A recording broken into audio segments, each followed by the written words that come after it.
Hello and welcome to Legislative Report. I'm Anthony Tezak. While we're only a few weeks into the new year, the legislature is already hard at work. While staying on top of legislation that's going in and out of committee and studying budget issues put in front of them after the governor's recent address may seem like a daunting task, my three guests are also busy getting settled into their first terms as lawmakers from Lancaster County. Joining me today are Representative Mindy Fee, Representative Keith Greiner, and Representative Steve Mentzer. Welcome. Thank you. Hi, how are you? Congratulations on your successful election. And to get started, why don't we have you tell us a little bit about yourself and the district you represent, Representative Fee? Thank you. I actually am from the 37th District, which is the northern tier of Lancaster County. It goes from Mountjoy Township up to Adamstown. It's a real rural area, lots of farming communities, and I grew up in the district. I went to school there, I raised my family there, I worked there, so to me it's very dear to my heart, and I'm just pleased to be able to represent the people from the district, my friends, my neighbors, and people that I've known my whole life. Representative Greiner? Yes, very similar to Mindy. I represent the 43rd District, which starts up in the Akron area, wraps around down towards Millersville. So you go from small town to very rural to college community. So very unique community and district. Like Mindy said, I grew up in the area, probably about fifth or sixth generation. Before the Civil War, my family's lived in that area. And like I said, very committed to agriculture and very diverse economy in my area. Okay, and Representative Mentzer. Well, I represent Manheim Township and Warwick, which is the 97th District. And those two townships are a suburb of Lancaster City. And I, like the other two, grew up in that community. Actually, I have ancestors from that community. So I'm excited to represent the people of the 97th District. Okay. Another big thing happening recently is committee assignments were handed out, and you were all assigned on your first committees. Why don't we talk a little bit about your assignments? Representative Fee, can you tell us where you were put? Yeah, I'm actually thrilled with my assignments. I'm not sure as a freshman how I got on agriculture, but I'm pleased. I mean, again, we're full of farmers and our farming community. It's what makes us so special. So I'm thrilled. I'm actually the secretary of the Ag Committee. That's great. My predecessor was the chairman of local government, so I requested that, and I was placed on that committee just to be able to meet our borough managers, the municipalities. I think that's going to be one I really look forward to. Human Services is another one, and when I ran for office, I always said our welfare department is our largest draw on our budget, so I'm excited to be able to get in there and tackle that one a little bit. And the last one that I'm placed on is Game and Fish, and I come from a long history of hunters and a lot of fishing in our area, a lot of natural spots to go, and I think that's a great one too, so I'm pleased. Hey, Representative Greiner. Yes, and just like Mindy said, I was very fortunate to get four very good committees. The one in particular that fits into my background as a CPA is the Finance Committee, and that's where a lot of the tax laws come out of. Certainly a very dynamic committee, a very busy committee.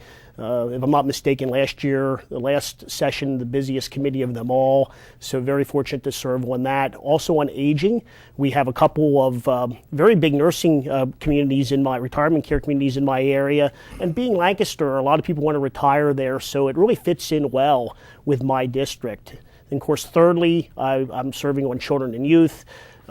Very dynamic committee right now with everything that's happened here in the state, what's happened up in the State College area. I feel that I can make a difference. It's valuable to serve on that committee right now. And then fourthly, I'm also a Secretary of Urban Affairs, which I think fits in well with my accounting background also because of the cities that are in distress. And very fortunately, we have Lancaster City just to the west of me also. So very, very honored to be able to serve on those four committees.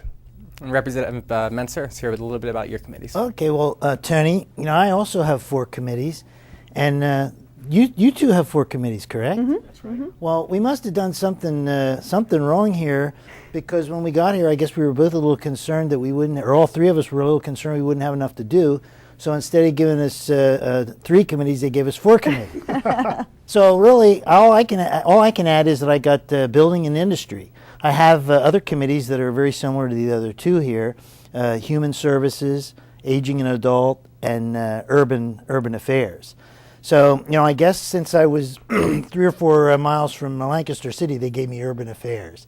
But I'm really thrilled about it. I'm anxious to get started. We've had some committee meetings, and I, like Representative Greiner, represent a older population. We have a lot of retirement communities in the 97th District, and they're very active and are concerned about the public policy. And so, I'm very, very happy that I'll be able to represent them, particularly since aging has a lot to do with the privatization of the lottery. And they have a lot of questions about that. So, I think the three of us are new. We're excited to get started. We're all getting started, and I hope the three of us can have a big impact on what goes on here in Harrisburg. It sounds like you guys got a lot to keep you busy. One of the other issues was when you all ran for office, you all ran on a platform. In your opinions, what is the most important issue to the folks back home, and how do you hope to address that in your first term? And Representative Greiner, why don't we start with you with this question? Yes, absolutely. I ran trying to focus on jobs and strong economic growth. I think, serving on finance and some of these other committees, I want to keep my focus on that.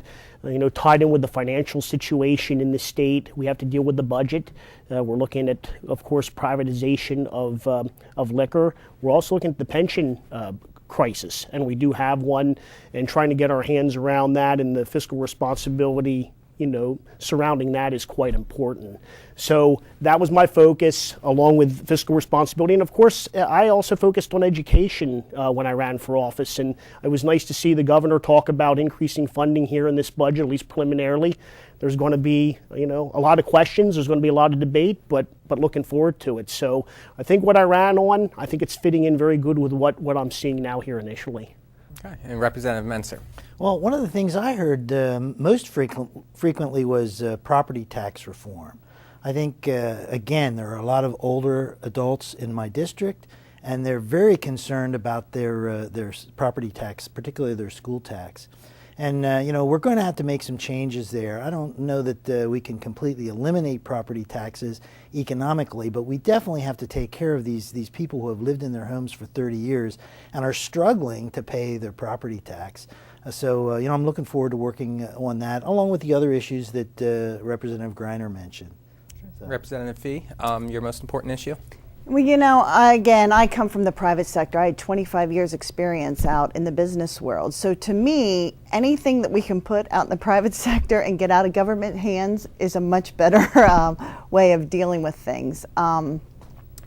I believe our small businesses need to be able to grow. They need to be able to hire people at wages that can sustain families. I believe in smaller government. And I think the more that we can get people working, the more that we can get people self-sufficient, government will get smaller. It's one of the reasons why I support privatizing the liquor stores. Again, I think as a government role, they ought to be regulators and enforcers, and they shouldn't be running a monopoly. I think the private sector does many things better.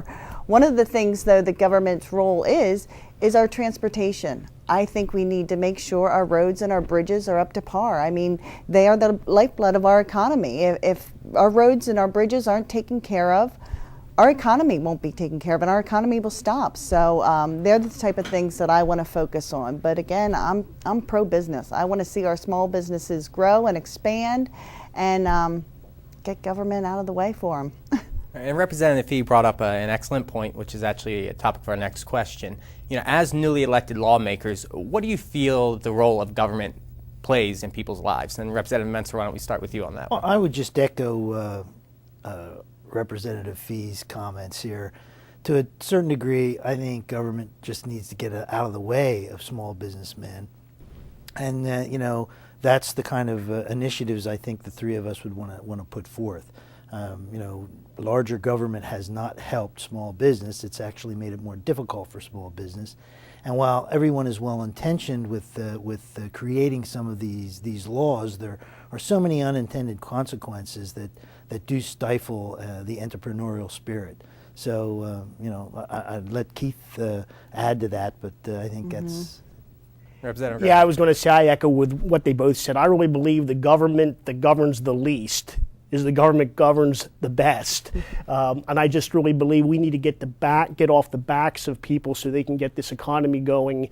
You know, as Representative Fee said, I think liquor privatization, I think business can do things better. That's just one example. So, you know, we live in small town USA. I mean, all three of us do, and I think we grew up in that environment. So I would definitely, as Representative Mentzer said, I think we're all on the same page on that issue. Now, Representative Fee, we heard a little bit about your thoughts on government. Do you think government, though, does play a role in things such as job creation or helping the economy? I think the way they help with job creation is to get the mandates intact for the businesses. I absolutely believe the businesses are the ones that grow. They're the ones that watch their bottom line. They're the ones that need to be profitable. They're the ones that are going to hire the employees. But government does play a role. I mean, as far as our welfare system go, I look at the budget. That's one of the key things I want to be able to do as I review the budget. I want to look at where the money's spent, and I believe we have to get the most bang for our buck. And Department of Welfare is a huge drain on the budget, and I want to make sure the programs that are in place, there are people that need help with our welfare system, and I want to make sure those are the people that are getting the help, not the people who abuse the system. And I think Lancaster County was one of the top ones where there was welfare fraud. We have to dig into that. We have to find what works and what doesn't work and change what doesn't work. So government plays a role, absolutely. Our transportation, helping our citizens that may need help, but as far as job creations, we need to let that to the free market. Okay. Now, the legislature's only been in session for a short amount of time, but you guys have already done a lot of work already. And one of the important pieces of legislation that recently passed was Representative Maury Gingrich's House Bill 19 that brings child sexual exploitation awareness to the classroom. Representative Greiner, why don't we start with you? Why is this bill important? Absolutely, and serving on the Children and Youth Committee, very key. And as I kind of said at the introduction, it's an issue that's on everybody's mind right now because there's tends to be a focus on child abuse and the sexual abuse that occurred, particularly in that incident. And there's a concern that flies under the radar. And having that bill having passed, I think what it does, it gives children an opportunity to see, they themselves might be fearful of coming out and talking about abuse. This gives them an opportunity to get educated at the high school, it's K through grades 8, and gives them an opportunity to learn about it, learn the definitions. It can be touchy in some instances for some families, but there's an opt-out for the families if they don't want to participate in that, the kid, if they don't want their children to be part of that curriculum. But I think overall, it's a positive. It had overwhelming support in the House, and I think it was the right thing to do at this time. Representative Mentzer, we've heard a lot about this issue recently. Why was it important to act on this piece of legislation so quickly? Well, I think our society has advanced dramatically over the last 200 years. And it's just great to see that we are now going to be able to educate the kids on an issue like this that was never really talked about. So, I have nothing else other to say than that, because it is it's going to advance and make more open our society to societal problems like child abuse. Anything to add, Representative Fee? We as a Lancaster delegation, I believe we all supported that bill. We all understand that, the more that we teach our kids, the more that they are knowledgeable about things, the more empowered they become. So what was important to me personally was that a parent did have the option to opt out of it. I know I come from a very conservative district, and some people want to handle their children a little differently, but as long as the children are aware of what's going on and it's being talked about, I think when you bring anything out of the closet and talk about things, the more empowered people become, and it's a good thing. All right. We're going to take a short break. Legislative report. We'll be back in just a moment.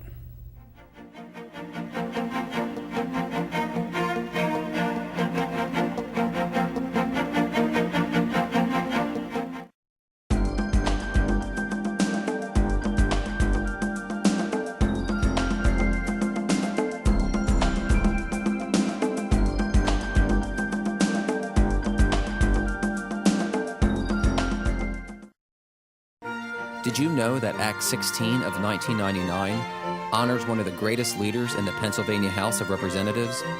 The Matthew J. Ryan Legislative Office Building, once known as the Capitol Annex, is located next to the main Capitol building and honors the late Speaker of the House, Matthew J. Ryan. Those who visit this building will observe the magnificent architectural designs providing eloquence and grandeur to the building. Known as one of the greatest members in the history of the Pennsylvania State House, Matthew Ryan started his career in the legislature in 1963 and was elected Speaker in 1981. His charisma and knowledge will forever be reflected in the building now named after this great legislative leader. Now you know. Did you know that the chamber of the Pennsylvania House of Representatives contains a painting depicting the 24 hours of the day? Located in the center of the ceiling, the mural titled The Hours was created by artist Edwin Austin Abbey. This wonderful masterpiece charts the setting of the sun, moon, and the many stars that grace the heavens. 24 maidens, who each represent an hour of the day, begin each day in light and gladness and ends in solemn drapery carried on still shoulders. Now you know. Welcome back to Legislative Report. Today joining me is the Lancaster County delegation of Representative Stephen Mentzer, Representative Keith Greiner, and Representative Mindy Fee. Welcome back. We'll just keep on rolling here. Another big topic in the Capitol being talked about is the governor's budget proposal. And you guys sat in on your first budget presentation recently. Representative Fee, can you give us a little thoughts on where do you think we're going with the budget this year? Well, as a freshman, let me say it's a very interesting process. But I think the governor's framework that he first laid out is a really great start. I actually am looking forward to kind of digging into each area a lot more. I'm looking forward to attending the hearings, finding out exactly how the money goes and where it's going. So my first initial reaction was I like it. You know, he has a plan for transportation. He has a plan for privatizing the liquor stores. He has a plan for education. And he knows that agriculture is important too, which is always important to me. So I'm just looking forward to jumping in and finding the ins and outs of it all, really. Right. Representative Greiner? Yeah, absolutely. I thought he did a very nice job. I thought it was a great first preliminary step. I think pension issue is the gorilla in the room. I think it's the one that's going to get the most chatter in the state. I think we need to deal with it. We cannot continue to go on the road that we're heading, and something needs to be done. So it's exciting to be part of this process to try to deal with that issue. Secondly, I know people are concerned about transportation, bridges. It's nice to see there's a plan out there. There hasn't been a plan in about 15 or 16 years. So I think I give credit to the governor for wanting to do that. We talked about liquor privatization. I was being from an ag area, and Mindy, Representative Fee, hit on that.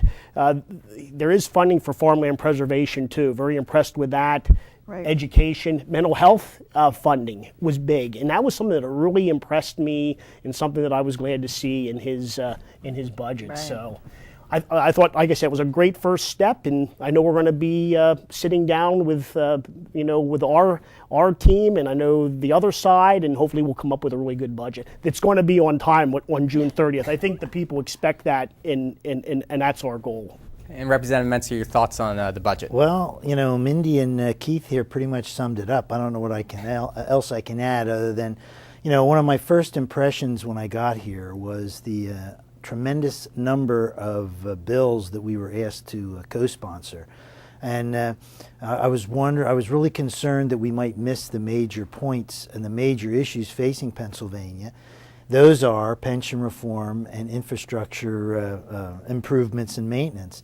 And so I was certainly glad to see that both of those were addressed in the governor's pension address. And I just feel that pensions are such a huge issue with a $44 billion unfunded liability. And we really need to take care of that, not just for the taxpayer, but also for the people who are currently receiving pensions. We don't want to get to the point where we can't afford to pay people who are already receiving pensions their pensions. So, I think we're moving in the right direction, and it may not be, the governor's proposal will probably be not where we land, but it's a great start, and we all look forward to working on it. And Representative Fee, you talked about this a little bit. Tied into the budget address was the possibility of privatizing the liquor stores, which you know the majority leader has talked about now for a couple of years. Where do you stand on that? I support it. Again, I go back to my roots of the private world can do better than the government. And I think we need to make sure that we are there to regulate it and to enforce it. I think those are our two key areas with it. I'd like to touch on one more thing, like the other guys from Lancaster County are saying, is, you know, there are things that we must look at, and one is the pension reform. I want to make sure the people that are in the system get their fair support that they've been putting money towards, but I think it's something that we need to look at down the road, because we want to make sure it's there down the road. And I think that sometimes people don't quite understand all that it's not going to last forever. I mean, we grew up with the concept that if the money's not there, you don't spend the money, and that's what we really have to start looking at with our budget and dig into it, and very closely. Representative Greiner, only 2 states in the nation, Pennsylvania is one of them, that regulates the liquor selling. That's state. right. Why should we get out of the business? Well, like I said, as I said earlier, the government should stay out of what the free enterprise system can already do, and I really believe that. And the same outfit that's selling liquor shouldn't be the same one that's policing it. I mean, I think it just makes common sense. And I do know there's battle lines set up in the state between the wine and spirits and the beer distributors but I think we can come up with a consensus. I think we can come up with a good plan. If 48 other states were able to do so, I think we should be able to also. That's why I believe we can come up with a solution. I think it's the right thing to do. Representative Mentzer, any other comments on this? Private industry can distribute spirits a lot more efficiently than the public sector, and so nothing else needs to be said. Mm-hmm. Another point in the governor's budget address was the allocation of state dollars towards education. We understand that higher ed has been level funded and the most state dollars for basic education ever. Representative Fee, how do you feel about that? Well, you know, I hear from many, many people in the district on education, and again, I think one of the big things that weren't true that people don't quite understand is that they thought that the governor cut the budget 2 years ago or a year ago, and the government never cut that budget. It was the stimulus money that came in, and one of the governor's plans that makes me a little bit cautious is that when he talks about when he does want to privatize the liquor stores, the money he gets from that he wants to put towards education. But I think our educators and our school districts need to understand that's going to be a one-time money. I think it's spread out over the next 4 years, but that's money's going to be gone. So they need to be very careful not to incorporate that just into their budget and think that that money will be there. Okay, Representative Greiner. Yeah, let's kind of work backwards. I have Millersville University in my district. I met with their leaders. They're happy that we're able to have level funding. You know, a number of years ago that might not be acceptable, but I think they're going to be able to prepare for that in the schools in the state system. So I think it's great the governor was able to do that without cutting it. Let's go backwards to now, you know, secondary education. As I said at the beginning, I was happy to see the governor increase the amount of funding dollars that he's putting towards that.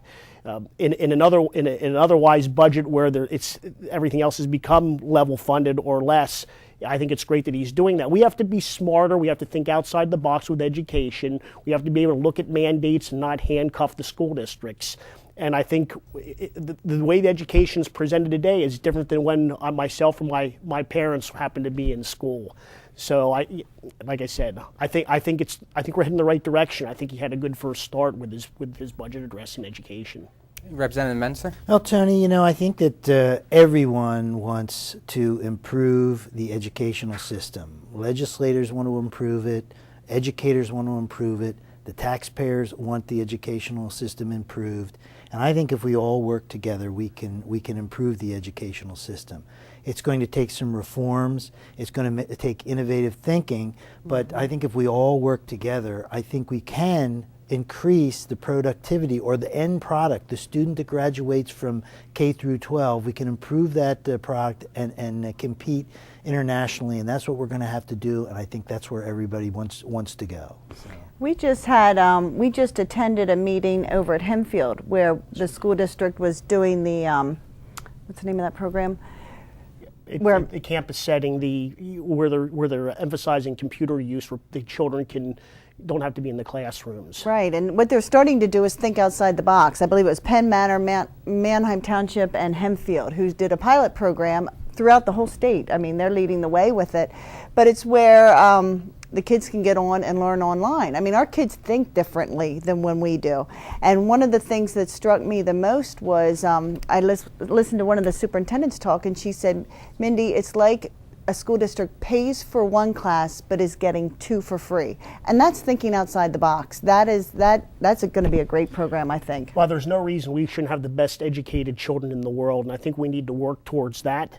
And I think we need to think outside the box to reach that point. And I think that program in particular, and I think we'd all agree, it was pretty impressive. And so we're on the right step there, too. Okay, we only have a few minutes left, so quickly.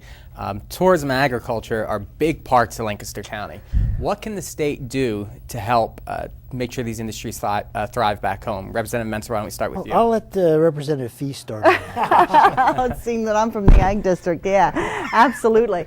Well, again, I am about making people self-sufficient and profitable, and that's what our farmers need to be able to do. I think they need to understand that, you know, when people go to the grocery store, that's not where their food comes from. It's a long process before it gets there, and that's where I'm at with it. Anything we can do to make them profitable and self-sufficient, I'm all for. Well, like I said, I agree with Representative Fee. Agriculture is so key in my area. It's the garden spot of the world. I live there. And like I said, we're going to make commitment to farm preservation, and the governor said he's committed to that, and fairs to educate people about the importance of food. But I also live in the heart of the tourist district in my district in East Lampeter Township, which probably next to Philly is probably the second most visited part of the state. And a commitment to that, to show the beauty of our area, the history, is something that I think the state understands that, and I know there will be a commitment to try to bring people into the local area. So that's key also. Okay, Representative Mentzer, And last comments? I think that maintaining our farms and giving allowing an environment for farmers to thrive is why we have tourists that come to Lancaster. And so, just farm preservation and allowing farmers to do what they do best and farm will continue to attract tourists to central Pennsylvania and Lancaster. All right. Thank you so much for joining me here today. Great. Thank you. Thank you Great very answers much. there. And Thank you, Tony. Good luck in the rest of your term. Okay, great. Thanks. That's all the time we have for this month's program. I'm Anthony Tezak. If you have any comments or questions about today's program or any other state government-related problem, please contact your representative's office. Their contact information will be on the screen in just a moment. Please join us again next time for another edition of Legislative Report.